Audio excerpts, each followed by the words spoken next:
I'm Danny702 and welcome to Las Vegas. Today is the day, ladies and gentlemen. The highly anticipated Fontainebleau has finally opened and we are here to check it out on its first day of operations.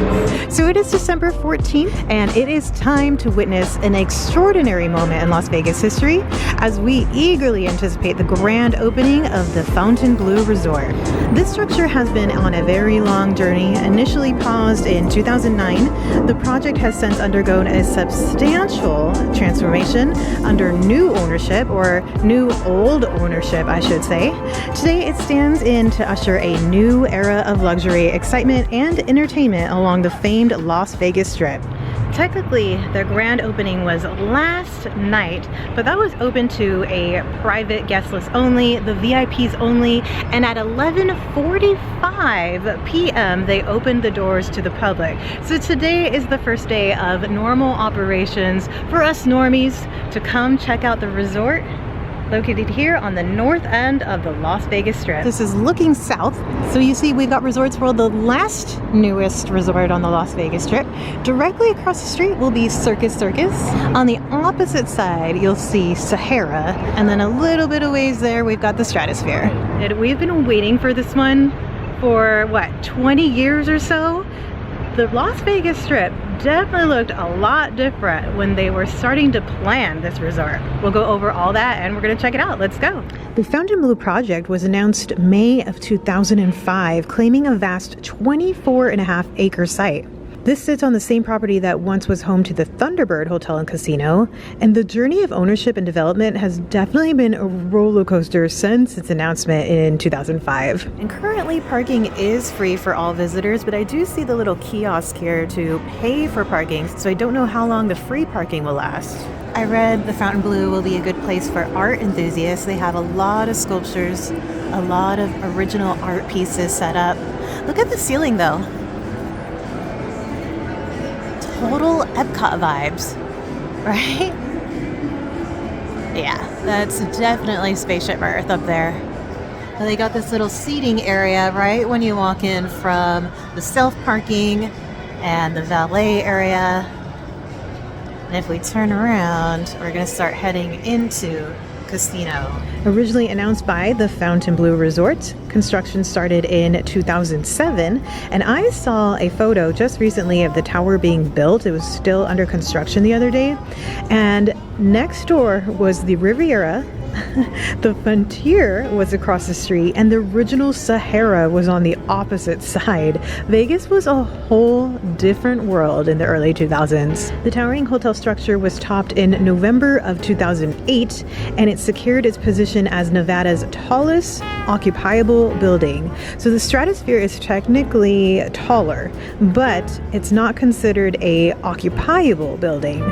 And I keep seeing different things on how tall the Fontainebleau is, but it looks like it's going to be between 60 and 68 stories tall. It looks like the blue bar is their center bar, or their center casino bar. It's very lovely. I really like what they've got hanging. Like chandeliers, they look like gems or crystals, and they're swaying just a bit. I really like how the casino also has a lot of greenery around. It's very open. Tall ceilings, just nice and clean, of course, you would hope, being the first day of operation. It's a very modern, very sleek looking bar. Deep colors, deep blues, deep browns, and then you have overview of the casino floor around you. This will be probably very lively at nighttime too. Fontainebleau faced a setback in 2009 when funding was abruptly halted, leading to legal disputes. And then 2 months later, the project entered Chapter 11 bankruptcy and it froze construction at 70% completion, missing its scheduled October 2009 opening. Then in 2010, new ownership acquired the project from bankruptcy but refrained from restarting construction. So it sat quiet and unfinished until 2017 when it was purchased again, and this time it had changes to everything. I mean, even its name was going to be the Drew Las Vegas. However, in 2020, it halted construction. But in a weird twist of fate, in early 2001, the original owner, Fontainebleau, reclaimed the project. They added on some partners, and then in late 2021, they marked the restart of construction, and the Fontainebleau Las Vegas was back on track. And this looks like the front entrance. Yeah, the strip is right out these doors. And I saw this art piece right here off to the right. It's supposed to be interactive. You can see how they're moving. But let's see if I can get it to interact with me. Oh yeah, look. So see how when I put my hand out, the art piece kind of like moves with my hand. Woo! Is this fun? That's actually kind of cool. Whoa, I feel like I have the force or something. Don't come over here when you've had a few drinks though. There's a lot of swaying back and forth. That can definitely get you in a head spin. The front entrance is very inviting.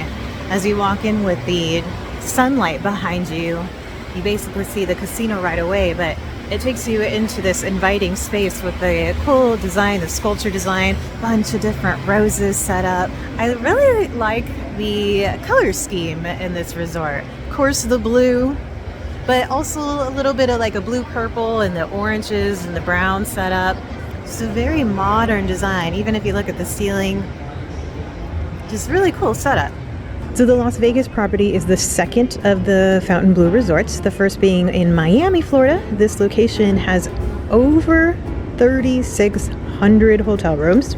The hotel tower is absolutely massive, and it's nice to see with some light and some life. It sat as a huge dark building for just so long, being a bit of an eyesore to a city that's known for its bright lights.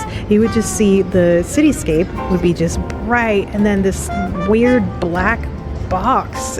Another beautiful chandelier and even more amazing roses and flowers just all over the place. I think we already did a whole lap around the casino, but I'm seeing more things off to the left. Maybe the front desk, the registration. Collins, another bar and lounge option. Off to the right, a little bit away from the casino, a little more hidden and romantic, I would say. They got this set up over here, probably for the festivities last night. They had a whole VIP event. I caught it really quickly this morning when I was getting ready. I saw that they had, let's see, who was here? Maybe Lenny Kravitz, Sylvester Stallone. Quite a few celebrities were on the list. Now we found the front desk. Registration, first guest ever checking in. Even though they did open last night, they did not take any guests to stay in the hotel until tonight. All right, so the casino floor is huge, spanning over 150,000 square feet with 42-foot high ceilings.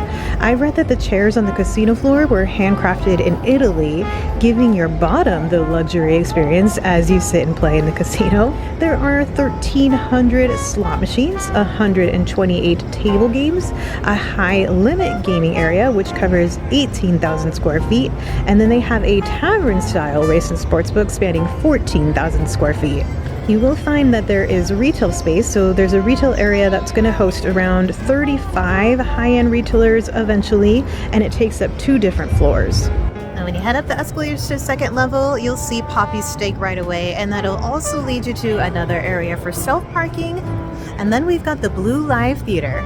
I read that the resort places a strong emphasis on entertainment, housing a 3,800 seat Blue Live Theater, which is a 90,000 square foot venue. Currently, they have Post Malone on the lineup for New Year's Eve concert, which I believe is the only person that I saw on their lineup so far. From their theater, I walked just slightly down a very short hallway, and we've got the food hall. We're gonna swing back around and do the food hall probably last. It looks like the majority of the restaurants here are open too. So you can see that a lot of spaces are boarded up. This will definitely be more retail space. Some of them have the names on it already. I did see even downstairs on the casino floor, there was a boarded up area that said Gucci coming soon. So there's a retail area that's going to host around 35 high-end retailers eventually, and it takes up 2 different floors. This is going to be another coffee shop. Look how freaking picturesque this is. Pastel, pinks, lots of flowers and planters. It's like very Instagrammable. Not quite open yet. IV Drip Lounge coming soon off to the left-hand side. You can do your recovery if you went a little too hard at night. Oh, I don't know what this is, but oh, it says their salon. All right, so they're doing hair and nails. A lot of people in there already. For nightlife, you can look forward to their nightclub along with the upcoming Beach Day Club set to open in 2024. Both will be inspired and named after Live or Live, L-I-V. Then they do have an expansive pool complex, which is currently not open because it's not pool season as well. But it's got 6 acres and it has 7 pools, including a VIP pool. But it is a beautiful, massive resort. I think it's going to be a really great place to stay, especially because the prices are really, really good. The next time we're here, we're going to do exactly that. So I'll go over the pricing, which I got at a steal just a few days after grand opening, and we'll be staying here. I'll show you guys a room, all of the other stuff that we couldn't do without a room key. Probably grab some more food, grab a drink. We'll do all that in the next video. But let's talk about the food here at the Big Blue. They will have about 36 options between their food, bar, and lounges. So here are a few choices that you can look forward to checking out. For signature dining, they have Don's Prime is the resort's steakhouse that says they will bring exquisite old school service to their elegantly designed dining room. From $80 for that New York strip steak, 16 ounce, all the way to $227 for the dry aged tomahawk, 40 ounce. How many people can you share a 40 ounce with? That seems like a lot. Le Fountain will be known as an iconic brunch spot, and it has an atmosphere with dazzling glass chandeliers and a soft pastel palette. Komodo connects Las Vegas flair with the original flavors of Southeast Asia. The photos I saw of Poppy Steak look really cool. It's got a golden era Hollywood swagger to it with a modern day touch. Definitely should be an entirely new steakhouse experience. Ku offers Asian cooking, and you will have a strip view but also an open kitchen concept. Mother Wolf has Italian Roman classics. Some of these aren't open quite yet, but China Club has Chinese cuisine with a cozy, clubby atmosphere. I believe also partners with those who brought you Hakkasan. Contramar offers signature seafood dishes perfected in Mexico City. Now for casual dining options, we have the Tavern, which is within the sports book and offers American classics with a California twist. Vita is an all-American restaurant serving up comfort food favorites with breakfast and lunch on the menu currently. Says Bonbon is a coffee shop offering French flares with a Las Vegas twist. Drip coffee at $5 to $6, but this isn't too bad. Some of their special lattes are also just $6 to $7. And Cafe Kutu is a coffee stop where you can grab pastries and sandwiches as well. Now, that is not all, folks. They also have a food hall. The break will give you another coffee shop option with some pastries. Look at their pastries. They look so absolutely perfect. Nona has handcrafted sandwiches and salads made from market fresh ingredients. Bar Ito is a sister concept to the restaurant Ito, but is a more casual concept, and their food will focus on hand rolls and sashimi. Kapan Burgers will be a top spot with the longest line, and they've got burgers, fries, and milkshakes that look really good. Looks like a burger will cost you about $10 to $12. Sides will be extra. They also have scooped ice cream sundaes. Ooh, soft serve. It smells freaking awesome in here. El Bagel is from Miami's premier bagel shop, and that might be a good place to start the day with a fresh baked hand-rolled bagel. We've got Miami Slice featuring pizzas with everything from classic toppings to new favorites. And let's go, there's also a taco spot. So Roadside Tacos is a taste from LA with authentic tacos and other Mexican bites, so this might be my comfort food right here. Let's see, $6 to $7 for their tacos. I do see El Pastor on the menu, and they also have beef birria, and of course, chicken, carne asada. I also wanted to point out that they have breakfast burritos. I am going with Miami Slice. It's been a little while since we've had a slice of pizza, and I do like to compare the slices with the prices out here in Las Vegas. I'm gonna do a cheese pizza at $5.75. I love how they're making it just right in front of us. And they're kneading the dough, they're putting on the cheese, the sauces, and then They turn around, they put it in the oven, and then basically it comes right out for you. Though I have been waiting in line for about 25 minutes, so be prepared to wait. I think first day, they're still getting the hang of things. There was only one cashier.